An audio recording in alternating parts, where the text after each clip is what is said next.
Hallelujah, खुदावंद की तारीफ हो, हालेलुया,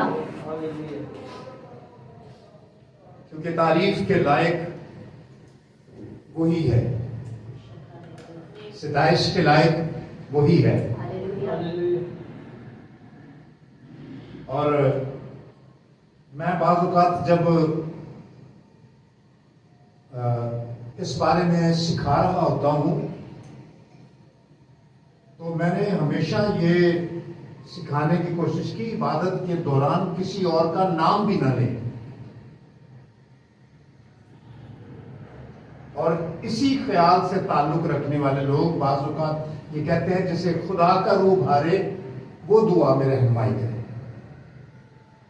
यानी खुदा की हजूरी में खुदा के अलावा लोगों का किसी और तरफ ध्यान जाए, या लोग उठ उठ कर आगे आए पीछे जाएं, या लोग हंसें, ऐसा बिल्कुल नहीं होना चाहिए। खुदावंद की हजूरी में खुदावंद का जलाल, खुदावंद की बुजुर्गी और खुदावंद की तरफ हमारा ख्याल बना रहे। हालेलुया। हालेलुया, आइए हम खुदावंद के कलाम के लिए अपने आप को तैयार करें। और मैं ईमान रखता हूं खुदा आज फिर आपको ब्लेस करने को है। आमीन, हालेलुया, खुदा फिर आज आपको बरकत देने को है। आमीन, वो चाहता है हम बरकत पाएं। यूहन्ना की इंजील निकालिए मेरे साथ और उसका 12वां बाब। यूहन्ना की इंजील और उसका 12वां बाब और उसकी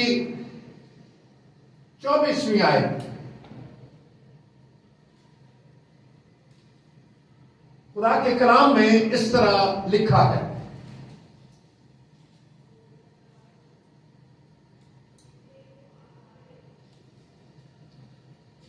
मैं तुमसे सच कहता हूं।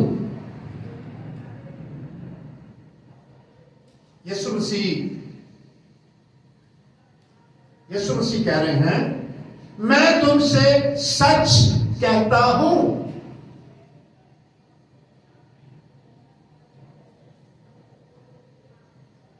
कि जब तक गेहूं का दाना जमीन में गिरकर मर नहीं जाता, जब तक गेहूं का दाना जमीन में गिरकर मर नहीं जाता, अकेला रहता है। लेकिन जब मर जाता है तो बहुत सा फल लाता है।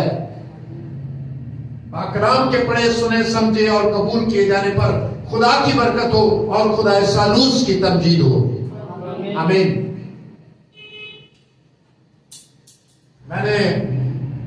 मैं अक्सर ये कहता हूं, खुदा सालूस की तमजीद हो। और ये मैं जरूरी समझता हूं क्योंकि जो लोग बाप, बेटे और रूहुल कुद्स को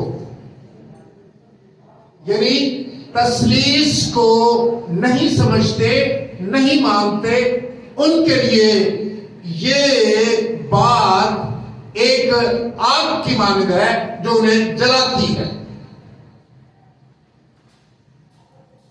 खुदावंद के कलाम में जो हिस्सा हमने पढ़ा है वो आज हमारे लिए बरकत का बायस बनने वाला है। और यीशु मसीह ने ये कहा, जब तक गेहूं का दाना जमीन में मर नहीं जाता, जमीन में गिरकर मर नहीं जाता, अकेला रहता है। और आजकल हम बात कर रहे हैं रोमियो के खत की। रोमियो के खत में से हम ये बातें सीख रहे हैं। खुदा ने किस तरह हमें अपने खानदान में शामिल किया है, उसने कैसे हमें नया बनाया है, हम कैसे नए हो सकते हैं। यही बात जब यीशु मसीह एक शरह के आलम से कह रहे थे, जो सवाल कर रहा था, मैं किस तरह नए सिरे से पैदा हो सकता हूं, क्या मैं इस उम्र में जब मैं बूढ़ा हूं अपनी मां के पेट में दोबारा जाऊं। वो इस बात को समझ ना सक रहा था और मसीह ये चाहते थे और मसीह ये चाहते हैं कि ये बात मुझे, आपको और हम सबको समझ आए, जो नए सिरे से पैदा हुए हैं, जो नए सिरे से पैदा होना चाहते हैं, जो मसीह के घराने में शामिल होना चाहते हैं। क्या आपने कभी एक डॉगी पाला है? किसी ने अपने घर में कुत्ता रखा है? बताइए, कभी भी रखा है? आपने उसका कोई नाम भी रखा होगा? जेरी, चेरी, ठीक है। मैं ये पूछना चाहूंगा, क्या सिर्फ चेरी है या उसके आगे उसकी कोई जात भी है? जिस तरह आपके दूसरे बच्चे हैं, मेरे बच्चे जो है वो भट्टी हैं। क्या मैं कह सकता हूं, अगर मैंने चेरी रखा हो, ये इसका पूरा नाम है चेरी भट्टी, क्या कह सकता हूं मैं इसको? बिल्कुल नहीं कह सकता। वो चेरी भट्टी नहीं हो सकता। चेरी तो हो सकता है, लेकिन चेरी भट्टी नहीं हो सकता। अगर आप से मैं ये कहूं, क्या आपका जो कुत्ता है जिसको आपने नाम दिया, क्या उसके नाम के साथ मैं आपकी जात को भी लगा सकता हूं? क्यों नहीं लगा सकता? क्योंकि वो कुत्ता है, जानवर है। इसलिए मैं उसके साथ अपनी कॉस्ट जो है मेरी, वो नहीं लगा सकता, क्योंकि वो इंसान नहीं है। मैं इंसान हूं, मैं इंसान हूं और वो जानवर है। अब मुझे इस सवाल का जवाब दीजिए, आप खुदा के बेटे कैसे हो सकते हैं?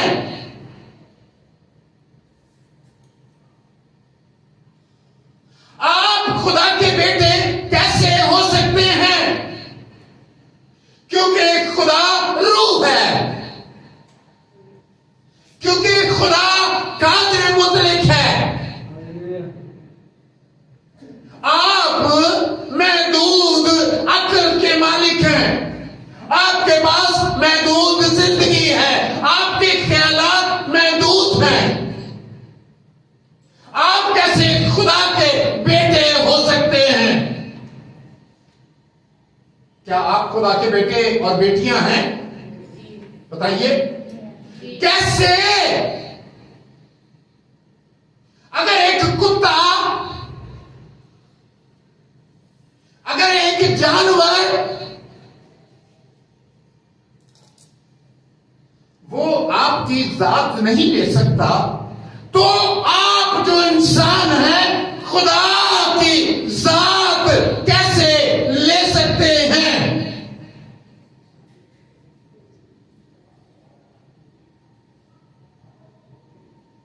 और यही वो भेद है जो मुझे और आपको जानना है, क्योंकि हम दावा करते हैं हम खुदा के बेटे और बेटियां हैं, क्योंकि हम हैं। लेकिन कैसे? खुदा के जिंदा और मुकद्दस कलाम की रहनुमाई में इस सच्चाई को हम जान सकते हैं। ये कोई मेरे पास ऐसा फलसफा मौजूद नहीं, मेरे पास कोई इजाफी अकल मौजूद नहीं। हाँ, जिस बात को खुदा ने अपने कलाम में जाहिर किया है, मैं उसे आपके सामने रख सकता हूं। उसने साबित किया है, उसने बताया है। खुदा ने इस बात का मुकाशफा हम पर जाहिर किया है, हम किस तरह खुदा के बेटे हैं।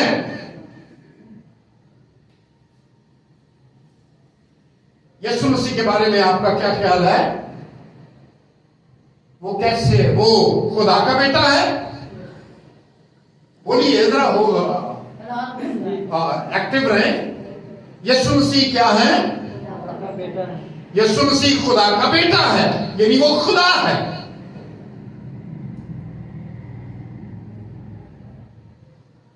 कैसे वो खुदा है बताइए? लोग आपसे पूछेंगे इन दिनों में, जब आप रोजे में हैं, दुआ में हैं, ये बात आपको सीखनी है। आप मसीह कैसे खुदा है? कैसे वो खुदा है? निकालिए मत्ती की इंजील और पढ़िए। मैंने कहा मैं इस बात को नहीं बता सकता, लेकिन खुदा हम पर इस बात को जाहिर करता है। मत्ती की इंजील निकालिए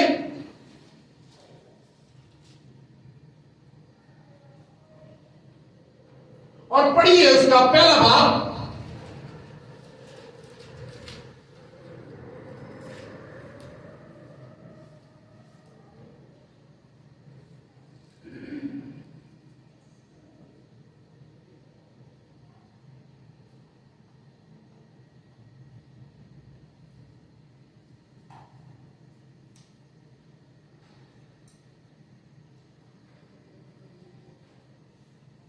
जी, जब हम इस हवाले को पढ़ते हैं तो खुदा के कलाम में लिखा है,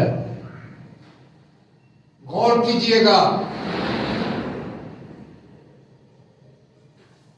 20वीं आयत। वो इन बातों को सोच ही रहा था। कौन सोच रहा था? यूसुफ। वो इन बातों को सोच ही रहा था कि खुदा उनके फरिश्ते ने उसे ख्वाब में दिखाई देकर कहा, आए यूसुफ इब्ने दाऊद, अपनी बीवी मरियम को अपने यहां ले आने से ना डर, क्योंकि जो उसके पेट में है वो रूह कुदस की कुदरत से है। जिब्राइल फरिश्ता मुकद्दसा मरियम के पास आया। एक और बयान, और उससे कहा, तू औरतों में मुबारक है, मुबारक है तेरे पेट का फल यीशु। और वो हैरान हुई और यकीनन एक परेशानी की लहर भी उसकी जिंदगी में उस वक्त दाखिल हो गई, क्योंकि वो एक कंवारी लड़की थी। और फरिश्ते ने उससे जब कहा तो उसने सवाल किया, ये कैसे हो सकता है जबकि मैं मर्द से नावाकिफ हूं। तो जिब्राइल फरिश्ता ये कहता है,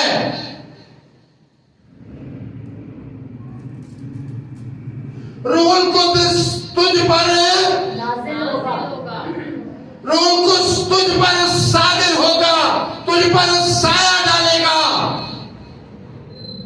और इस तरह वो मौलूद मुकद्दस खुदा ताला का बेटा कहलाएगा, क्योंकि वो किसी इंसान के सबब से नहीं, बल्कि खुदा के सबब से, खुदा की पैदा हुआ है, वो इसलिए खुदा का बेटा है।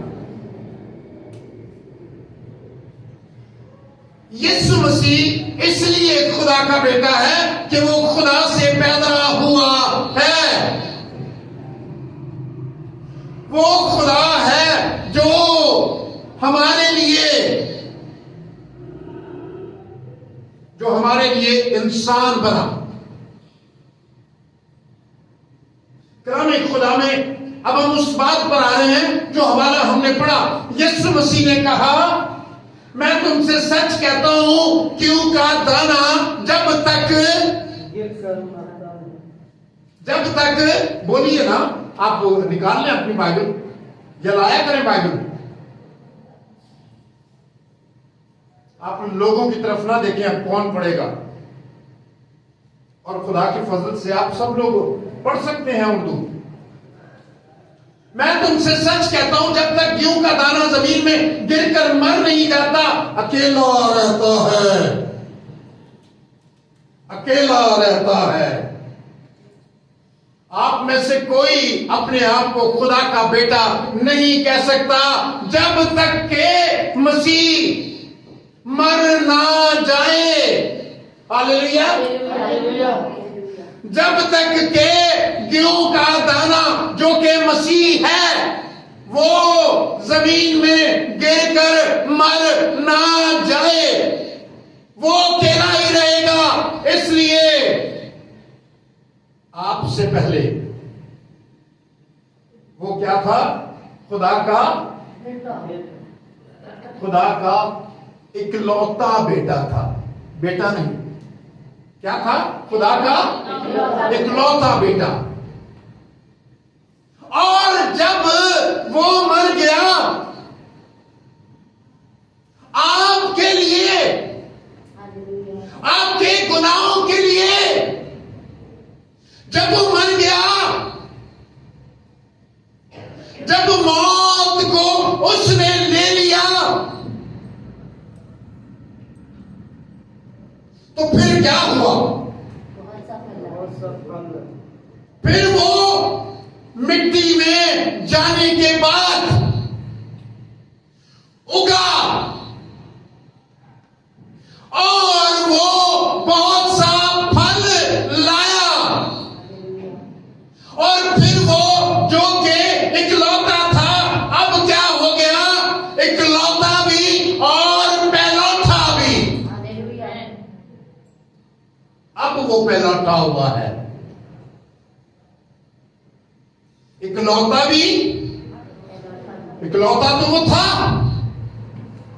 लेकिन पहलौठा उस वक्त हुआ जब वो मरा, जब वो जी उठा, जब आपको जिन्होंने मसीह को कबूल किया और वो लोग मसीह पर ईमान लाए और उसको कबूल करने के वसीले से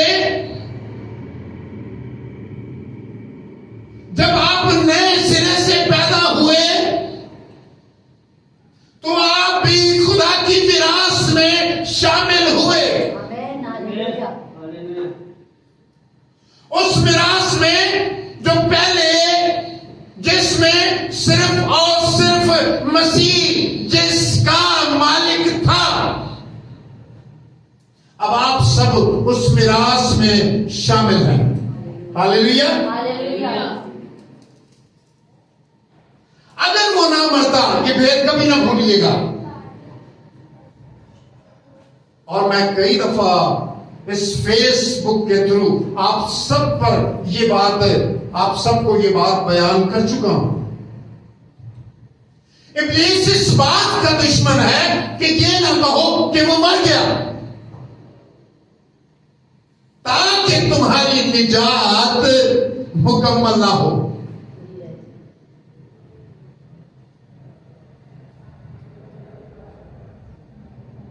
क्योंकि अगर वो मर गया है तो फिर वो अपनी कुदरत के साथ, बड़ी कुदरत के साथ वो जी भी उठा है, वो जी उठा है। और ईस्टर के एक पैगाम में मैंने आपको वो हवाला दिया था जिसमें लिखा था, अगर मसीह जी नहीं उठा तो हम अब तक अपने गुनाहों में क्या है? मुर्दा है। अगर मसीह नहीं जी उठा तो हम अपने गुनाहों में मुर्दा हैं। उसने उस हिस्से को काट दिया, उस कनेक्शन को काट दिया जो आदम के साथ ताल्लुक बनाता था। इसलिए यीशु मसीह कहता है कि जब तक कोई शरा के आलम से, निकोदेमस से वो कहता है, जब तक कोई नए सिरे से पैदा ना हो वो खुदा की बादशाही को देख भी नहीं सकता। खुदा की बादशाही को क्या जाना तो दूर की बात है, वो उसे देख भी नहीं सकता। मूसा को तो खुदा ने कहा इस पहाड़ पर चढ़ जा और वो मौदा मुल्क को यहां से देख ले, तू जा नहीं सकता उसमें।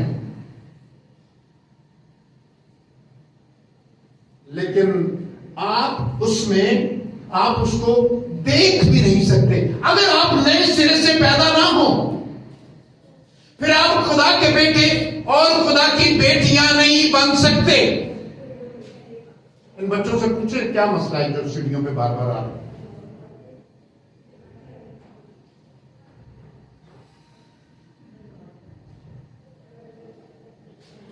हम खुदा के बेटे और बेटियां हैं। कलामी खुदा में एक और बात है जो हमें जानने की जरूरत है। खुदा के कलाम में लिखा है, जिसके पास बेटा है, हालेलुया हालेलुया, जरा चेहरे अच्छे से बनाएं। जिसके पास बेटा है उसके पास जिंदगी है। यस, यही आज की खुशखबरी है और यही खुशखबरी है जिसे आपको कबूल करना और लोगों तक लेकर जाना है। जिसके पास बेटा है उसके पास जिंदगी है। अगर कोई परेशान है तो चेयर लेकर यहां पर आ जाए, क्योंकि मेरा जो सिलसिला वो तो इसी तरह रहेगा, या वो स्पीकर ही बंद कर दें। जिसके पास बेटा है उसके पास जिंदगी है। जिसके पास खुदा का बेटा नहीं, पूरी आयत है, जिसके पास खुदा का बेटा नहीं उसके पास जिंदगी भी नहीं।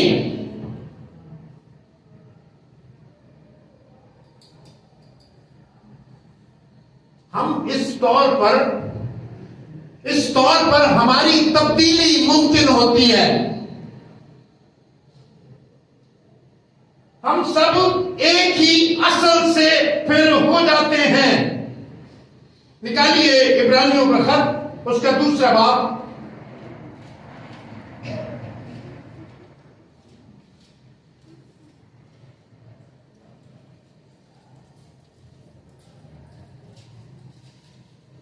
उसकी 10वीं और 11वीं आयत को पढ़े।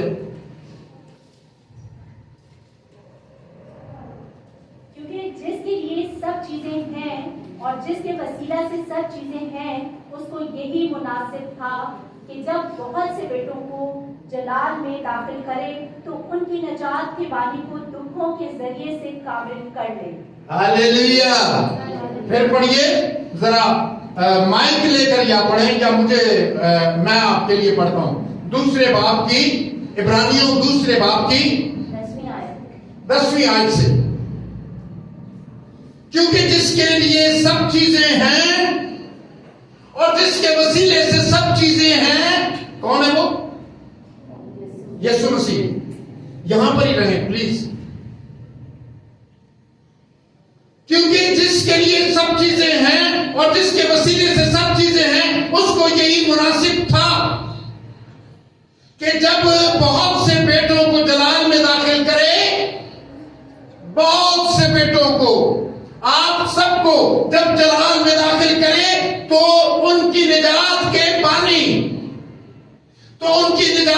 बानी को दुखों के जरिए से कामिल करे। हालेलुया। यीशु मसीह दुख उठाकर उसने जलाल पाया, वो जलाल जो पहले बाप के साथ रखता था। और एक और बात जान जाइए, वही जलाल जो वो बाप के साथ रखता है, आप भी उसके जलाल में शरीक हो जाते हैं। आमीन, हालेलुया।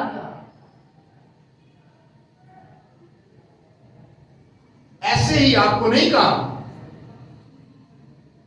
कलाम में ऐसे नहीं लिखा तुम शाही कायनों का फिरका। क्या हो? तुम शाही कायनों का फिरका, मुकद्दस कौम। तुम शाही कायनों का फिरका हो, तुम मुकद्दस कौम हो। देख लीजिए हिस्ट्री, जो मसाकियों हैं, जो मखसूस हैं, उन्होंने खुदा से बरकत पाई है, और वो बरकत जो उनके पास है उसके वसीले से आज सारी दुनिया मुस्तफीद हो रही है। जितनी ये रोशनियां हैं, जितनी ये अकल दानिश अब इंसान के पास है, अब जो चांद सितारों का खबर आपको मिलती रहती है, ये उनके वसीले से है जिनको खुदा ने अपने बेटे और बेटियां बनाया है।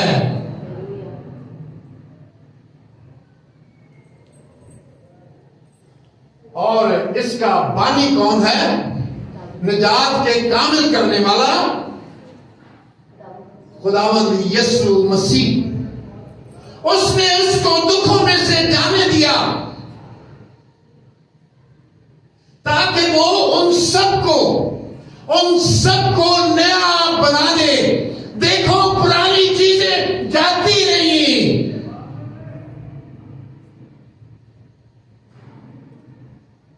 अपने आप को नया, आप नए हो चुके हैं। अब हमें गुनाह के तौर पर जिंदगी नहीं गुजारनी, अब हमें पहले आदम के तौर पर जिंदगी नहीं गुजारनी, बल्कि अब हमें पिछले आदम के तौर पर जिंदगी गुजारनी है। पहला आदम जिस्मानी है, नफसानी है। दूसरा आदम यानी पिछला आदम यीशु मसीह रूहानी है। वो खुदा में से निकला है, वो खुदा है।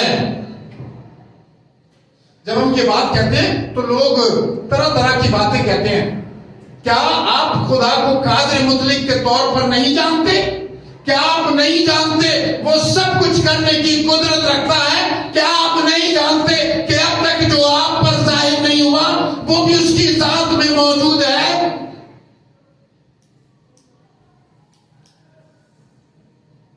और वो सबको बरकत देने पर बरकत देने के लिए बुलाता है। और यूहन्ना की इंजील उसके 3 बाब की 5वीं आयत निकालिए, फिर हम इन बातों को क्लोज करेंगे और अपनी दुआया सेशन को शुरू करेंगे। निकालिए मेरे साथ यूहन्ना की इंजील 3 बाब 5वीं आयत, और कोई और निकाले यूहन्ना की इंजील 1 बाब और 13वीं आयत।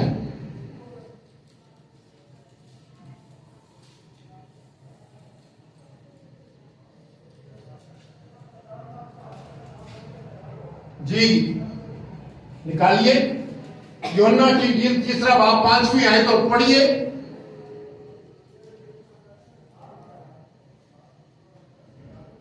यीशु ने जवाब और रूह से पैदा ना हो वो खुदा की बादशाही में दाखिल नहीं हो सकता। यस, कोई भी नहीं दाखिल हो सकता जब तक कि वो नए सिरे से पैदा ना हो। दूसरी आयत निकालिए किसी ने। वो न खून से, न जिस्म की ख्वाहिश से, न इंसान के इरादा से, हालेलुया, बल्कि खुदा से पैदा हुए। हालेलुया। फिर दोबारा पढ़ेंगे। वो ना जिस्म की ख्वाहिश से, ना इंसान के इरादे से, बल्कि खुदा से पैदा हुए। किससे पैदा हुए? खुदा से। खुदा से पैदा हुए, क्योंकि खुदा ने उन्हें नया बनाया, क्योंकि वो मसीह पर ईमान लाने के वसीले से पुरानी इंसानियत के साथ कट गए।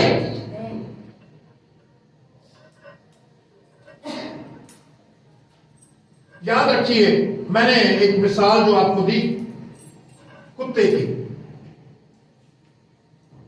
और मैंने आपसे कहा जो कुत्ता आपने पाला है,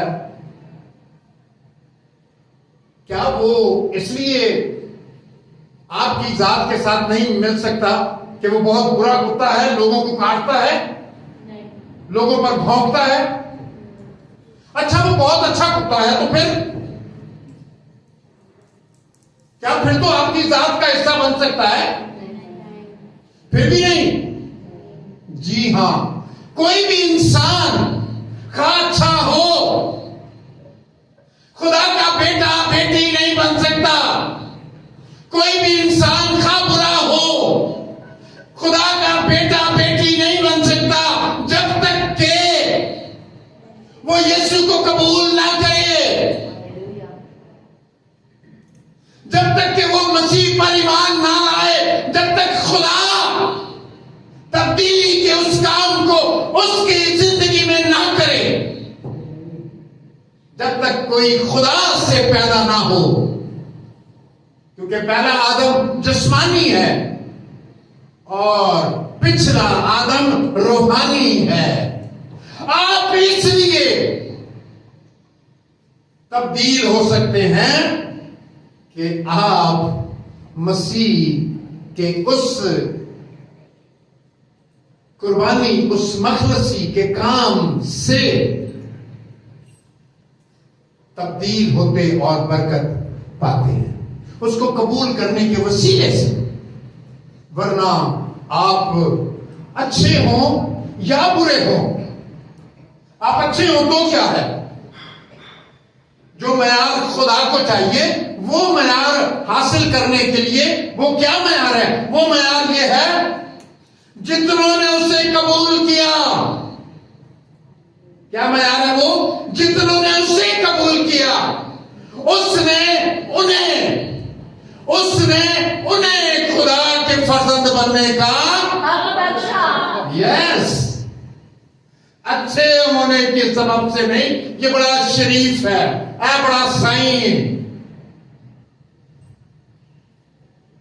इसलिए कोई खुदा की बादशाही का वारिस नहीं बनता, बल्कि इसलिए बनता है कि वो यीशु को कबूल करता है और उसके खून के वसीले से बाप उसे अपने घराने में शामिल करता है। Hallelujah, hallelujah.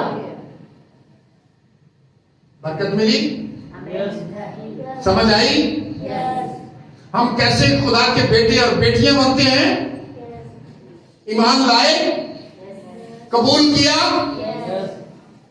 अब हम खुदा की शुक्रगुजारी करते हैं कि हम उसके बेटे और बेटियां हैं।